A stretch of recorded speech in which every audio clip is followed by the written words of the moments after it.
Hello दोस्तों, स्वागत है आपका मेरे यूट्यूब चैनल परीक्षा प्लान में। जैसा कि आप लोगों को पता है कि सीटेट दिसंबर के लिए हम लोग एनसीईआरटी को पढ़ रहे हैं। एनसीईआरटी हिस्ट्री को बिल्कुल शुरुआत से पढ़ रहे हैं।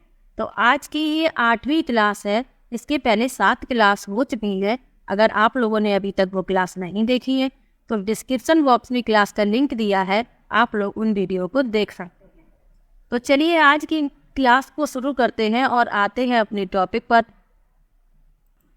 तो अध्याय 8 है और इसका नाम है गांव, शहर और व्यापार। यानी गांव, शहर और व्यापार के बारे में इस लेसन में जानेंगे। तो चलिए शुरू करते हैं। लोहार की दुकान पर प्रभाकर।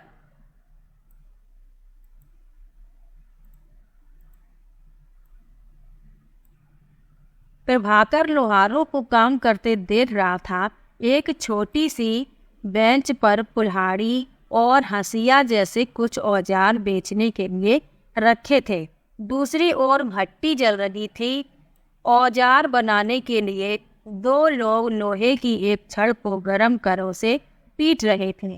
प्रभाकर को ये सब बड़ा मज़ेदार लग रहा था। ये कोई लड़का है प्रभाकर, तो ये देख रहा था कि लोहार की दुकान पर काम किया जा रहा है। 2 लोग जो है वो लोहे को गर्म करके इसको पीट रहे हैं, लोहे की छड़ को, और जो औजार जो बन चुकी हैं वो बेचने के लिए रखे गए हैं।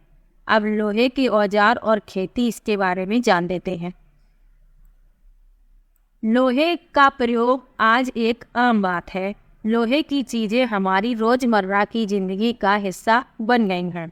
बिल्कुल सही बात है। हम लोग भी आजकल लोहे की बनी चीज़ों का इस्तेमाल करते हैं। जैसे चाकू है वो लोहे का बना होता है, स्टील के भी आते हैं, पर जो अधिकतर चाकू है वो लोहे के ही बने होते हैं। और भी चीज़ें हैं जो दैनिक जीवन में इस्तेमाल की जाती हैं, तो उनमें प्रायः लोहे का इस्तेमाल हो रहा है। आगे देखते हैं। इस उपमहाद्वीप में लोहे का प्रयोग लगभग 3000 साल पहले हुआ। महापाषाण कब्रों में लोहे के औजार और हथियार बड़ी संख्या में मिले। ये सब पिछले लेसन में पढ़ चुके हैं कि लोहे का जो प्रयोग कब से शुरू हुआ है, 3000 साल पहले से, और जो कब्रें थी उनमें औजार मिले थे, वो सब पिछले लेसन में पढ़ा है। आगे लिखा भी है, इनके बारे में तुम अध्याय 4 में पढ़ चुके हो। आगे देखते हैं। करीब 2500 वर्ष पहले लोहे के औजारों के बढ़ते उपयोग का प्रमाण मिलता है। इनमें जंगलों को साफ करने के लिए कुल्हाड़ियाँ और जुताई के लिए हलों के फाल शामिल हैं। अध्याय 5 में तुमने पढ़ा था कि लोहे के फाल के इस्तेमाल से कृषि उत्पादन बढ़ गया। आगे देखते हैं। कृषि उत्पादन बढ़ाने के लिए उठाए गए अन्य कदम, जैसे सिंचाई। तो सिंचाई के बारे में जान लेते हैं। पहले ये इन औजारों को देख लेते हैं। ये छपे हैं यहाँ पर औजारों की सूची। इन चित्रों के नाम है हंसिया, कुल्हाड़ी और सणसी। ये घर में भी सबके होती है। और ये हंसिया और ये कुल्हाड़ी है, ये हंसिया है। कृषि उत्पादन बढ़ाने के लिए उठाए गए अन्य कदम, सिंचाई। समृद्ध गांवों के बिना राजाओं तथा उनके राज्यों का बने रहना मुश्किल था। जिस तरह कृषि के विकास में नए औजार, रोपाई महत्वपूर्ण कदम थे, उसी तरह सिंचाई भी काफ़ी उपयोगी साबित हुई। इस समय सिंचाई के लिए नहरें, कुएं, तालाब तथा कृत्रिम जलाशय बनाए गए। इस चार्ट में तुम्हें सिंचाई से आए परिवर्तन दिखाए गए हैं। खाली स्थान में सही वाक्य भरो। लोगों द्वारा परिश्रम किया गया। किसानों को लाभ मिला क्योंकि अब उत्पादन की अनिश्चितता घटी। कर अदा करने के लिए किसानों को उत्पादन बढ़ाना था। राजाओं ने सिंचाई की योजना बनाई और धन खर्च किया। गांव में कौन रहते थे? तो चलिए इनके बारे में जान लेते हैं। इस उपमहाद्वीप के दक्षिणी तथा उत्तरी हिस्सों के अधिकांश गांव में कम से कम 3 तरह के लोग रहते थे।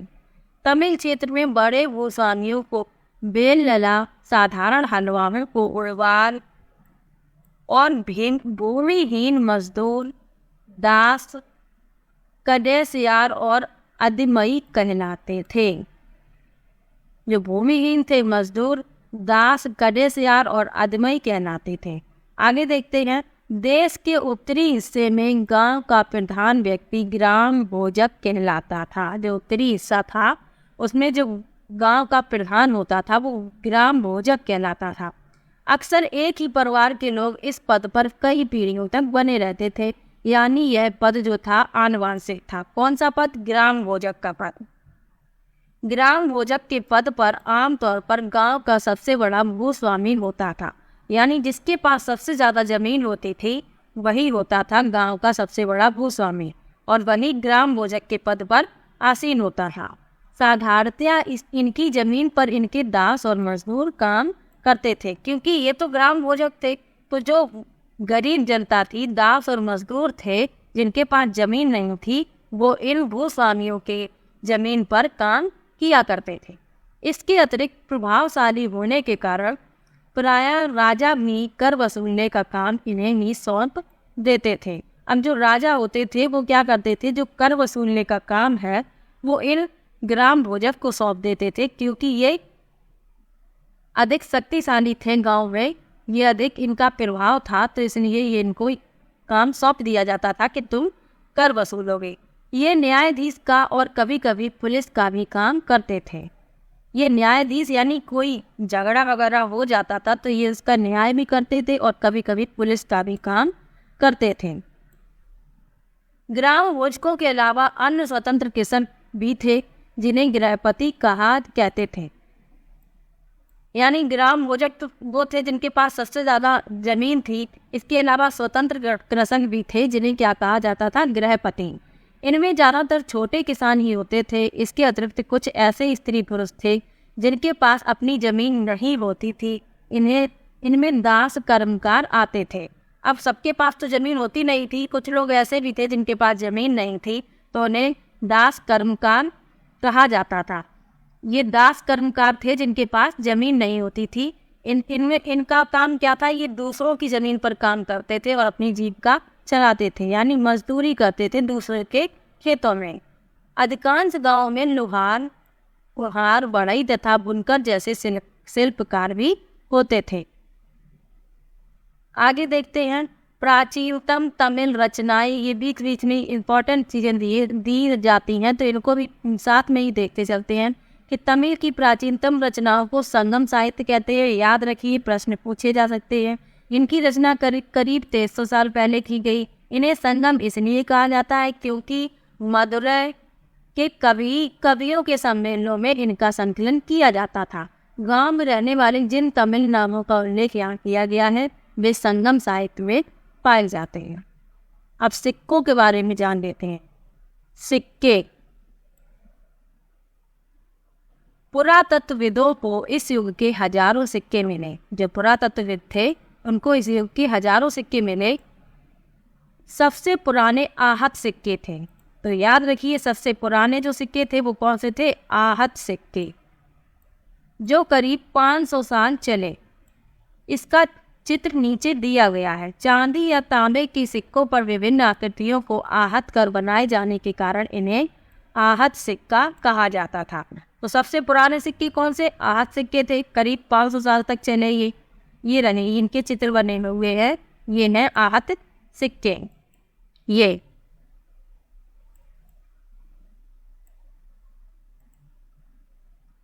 आहत सिक्कों के बारे में कुछ लिखा है तो ये भी पढ़ लेते हैं। आहत सिक्के सामान्यतः आयताकार और कभी कभी वर्गाकार या गोल होते थे। आयताकार भी होते थे, वर्गाकार भी होते थे, गोल भी होते थे। ये या तो धातु की चादर को काट कर या धातु की चपटे गोलिकाओं से बनाए जाते थे। इन सिक्कों पर कुछ लिखा हुआ नहीं था, बल्कि इन पर कुछ चिन्ह ठप्पे से बनाए जाते थे, इसलिए इन्हें आहत सिक्के कहलाए। इसलिए ये आहत सिक्के कहलाए। ये सिक्के उपमहाद्वीप के लगभग अधिकांश हिस्सों में पाए जाते हैं और ईसा की आरंभिक सदियों तक ये प्रचलन में रहे। विनिमय के साधन। ये संगम साहित्य की कविता है, पहले आगे पढ़ लेते हैं। नगर अनेक गतिविधियों के केंद्र।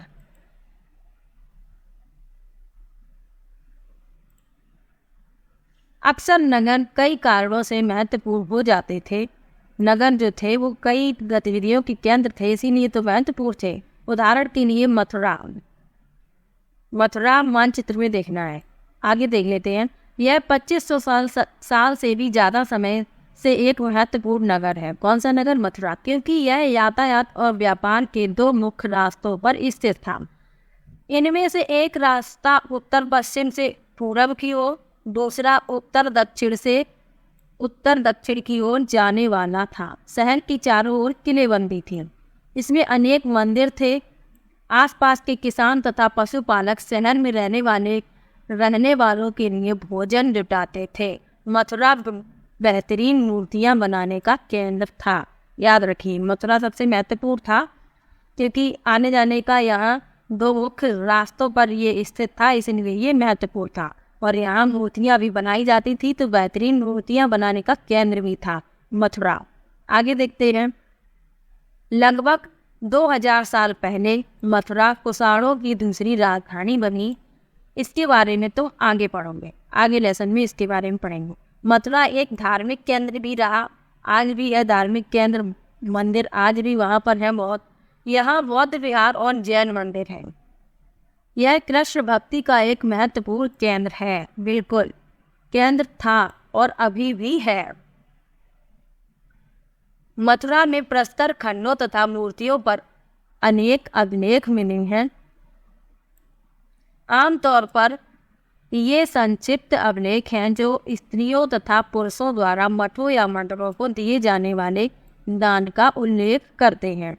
प्रायः शहर के राजा, रानी, अधिकारी, व्यापारी, शिल्पकार इस प्रकार के दान करते थे। उदाहरण के लिए मथुरा के अभिलेख में सुनारों, लोहारों, बुनकरों, टोकरी बुनने वालों, माला बनाने वालों और इत्र बनाने वालों के उल्लेख मिलते हैं।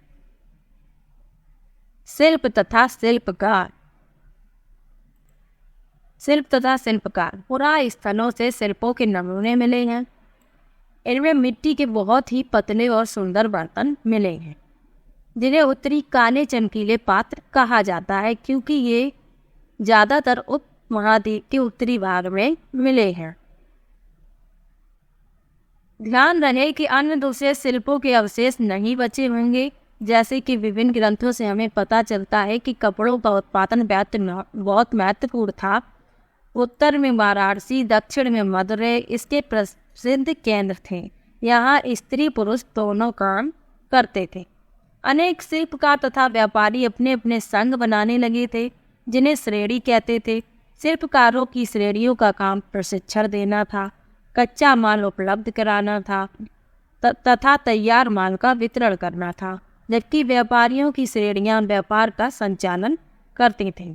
श्रेणियां बैंकों के रूप में काम करती थीं, जहां लोग पैसे जमा रखते थे। इस धन का विशेष लाभ के लिए इस धन का निवास था। जो बैंक जो बनाए गए थे, जो श्रेणियां बैंकों के रूप में कार्य करती थीं, तो वहाँ लोग अपने पैसे जमा रखते थे।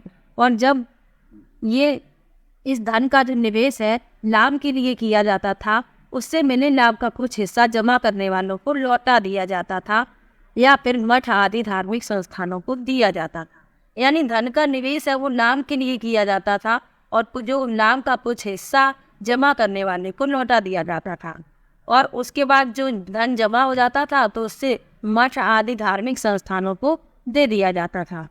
आगे देख लेते हैं। ये उत्तरी काले चमके पात्र जो थे उनके बारे में लिखा है कि ये कठोर चाक निर्मित धातु की तरह दिखने वाले तथा चमकदार काली सतह वाले पात्र थे।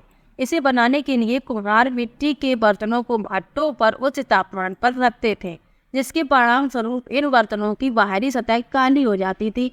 इन पर एक पतली काली लेप भी लगाई जाती थी जो इस बर्तन को शीशे जैसी चमक प्रदान करती थी। तभी ये कौन से पात्र कहे जाते थे?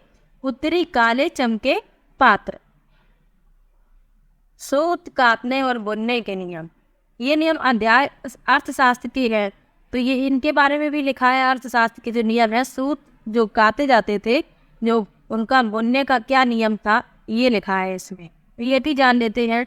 ये नियम अर्थशास्त्र की है। अध्याय 7 में अर्थशास्त्र का उल्लेख किया गया है। इसमें वर्णन किया गया है कि किस प्रकार एक विशेष पदाधिकारी की देखरेख में कारखानों में सूत की कताई और बुनाई की जाती थी।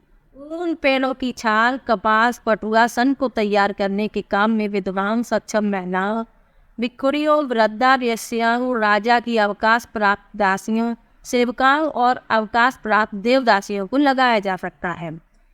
इन्हें इनके काम के और गुणवत्ता के अनुसार पारिश्रमिक देना चाहिए। जिन महिलाओं को बाहर निकलने की अनुमति नहीं है, वे अपनी दासियों को भेजकर कच्चे माल को मंगवा सकती हैं और फिर तैयार माल उन्हें भिजवा सकती हैं। वे औरतें जो कारखाने तक जा सकती हैं, उन्हें अपना माल कारखाने तक तड़के ले जाना पड़ता था, जहां उन्हें पारिश्रमिक मिलता था। इस समय माल को अच्छी तरह जांचने के लिए रोशनी रहती है।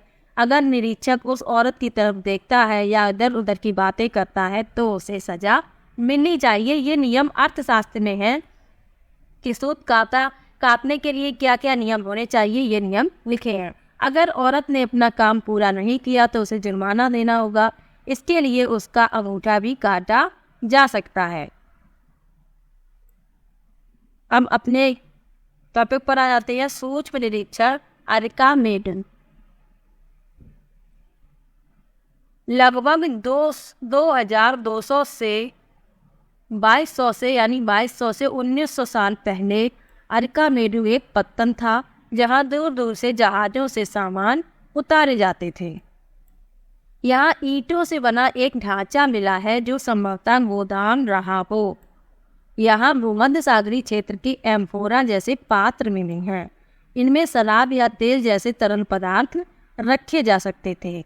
इनमें दोनों तरफ से पकड़ने के लिए हत्थे लगे हैं। साथ ही यहाँ एरेटाइन जैसे मोहर लगे लाल चमकदार बर्तन भी मिले हैं। इन्हें इटली के एक शहर के नाम पर एरेटाइन पात्र के नाम से जाना जाता है। इसे मोहर लगे सांचे पर गीली चिकनी मिट्टी को दबाकर बनाया जाता था। तो ये आर्कामेडन जो था वो एक पत्तन था। यहाँ पर जहाज, जो पानी वाले जहाज पे सामान लेकर आते थे, तो यहाँ सामान को उतारा जाता था। और यहाँ एक ईंटों का ढांचा भी मिला है, तो अनुमान लगाया गया कि ये गोदाम रहा होगा। आगे देखते हैं। कुछ बर्तन भी मिले हैं जिनका डिजाइन तो रोम का था, किंतु वे यहीं बनाए जाते थे। यानी जो बर्तन कुछ मिले हैं वो इनकी डिजाइन रोम की है, लेकिन वो बनाए यहीं जाते थे। यहाँ रोमन लैंप, शीशे के बर्तन तथा रत्न भी मिले हैं। साथ ही छोटे छोटे कुंड मिले हैं जो संभवतः कपड़े की रजाई के पात्र रहे होंगे। यहाँ पर शीशे और अर्धमूल पत्थरों से मनके बनाने के पर्याप्त साक्ष्य मिले हैं। कहाँ पर मिले हैं? आर्कामेडू में। ये पढ़ा भी आर्कामेडू के बारे में, यहीं पर ये सब साक्ष्य मिले हैं।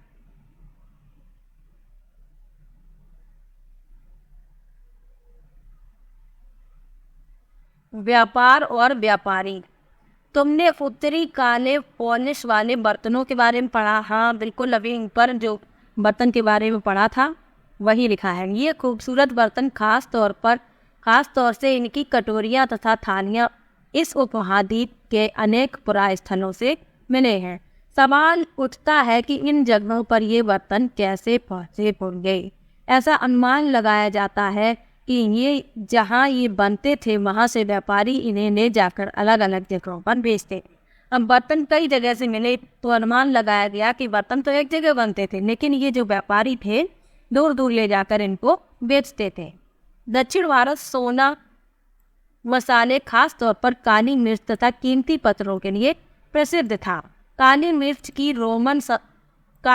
रोमन साम्राज्य में इतनी मांग थी कि इसे काले सोने के नाम से बुलाते थे। इसे काली मिर्च जो आज भी खाने में मसाले में प्रयोग की जाती है। व्यापारी इन सामानों को समुद्री जहाज़ों और सड़कों के रास्ते रोम पहुंचाते थे। दक्षिण भारत में ऐसे अनेक रोमन सिक्के मिले हैं। इससे अंदाजा लगाया जाता है कि उन दिनों रोम के साथ बहुत अच्छा व्यापार चल रहा था। आगे देखते हैं।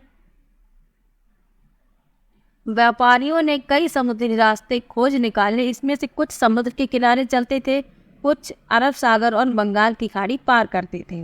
नाविक मानसूनी हवा का फायदा उठाकर अपनी यात्रा जल्दी पूरी कर लेते थे। यानी जिस तरफ हवा चल रही होती थी तो नाविक उसी दिशा में चलते थे, तो उनकी यात्रा जो है वो जल्दी पूरी हो जाती थी।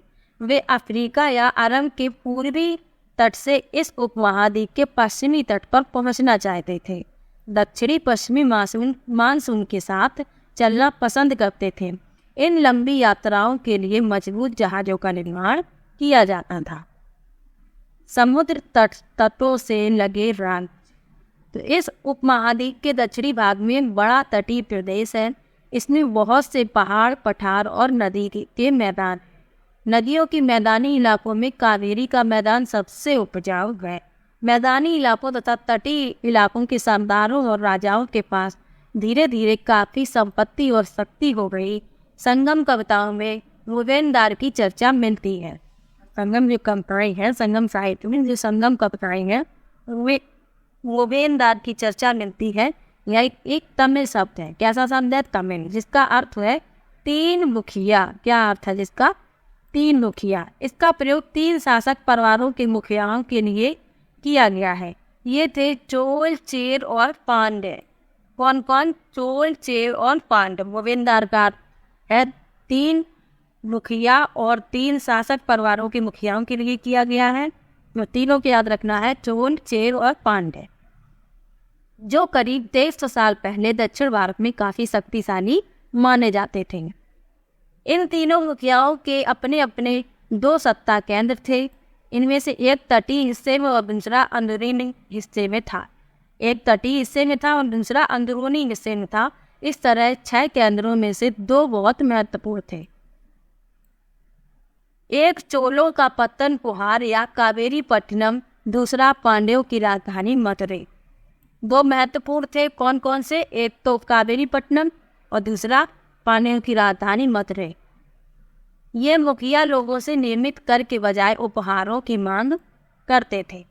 कभी कभी ये सैनिक अभियानों पर भी निकल पड़ते थे और आसपास के इलाकों से शुल्क वसूल कर लाते थे। इनमें से कुछ धन वे अपने साथियों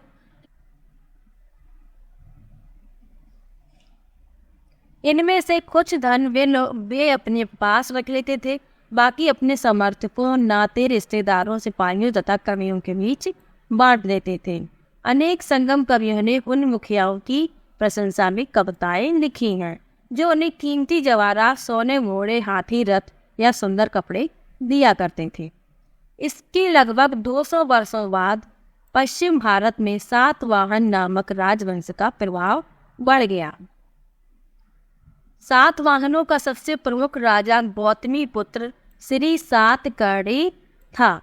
उसके बारे में हमें उसकी मां गौतमी बलश्री द्वारा दान किए गए एक अभिलेख से पता चलता है। वह और अन्य सभी सातवाहन शासक दक्षिणापथ के स्वामी कहे जाते थे।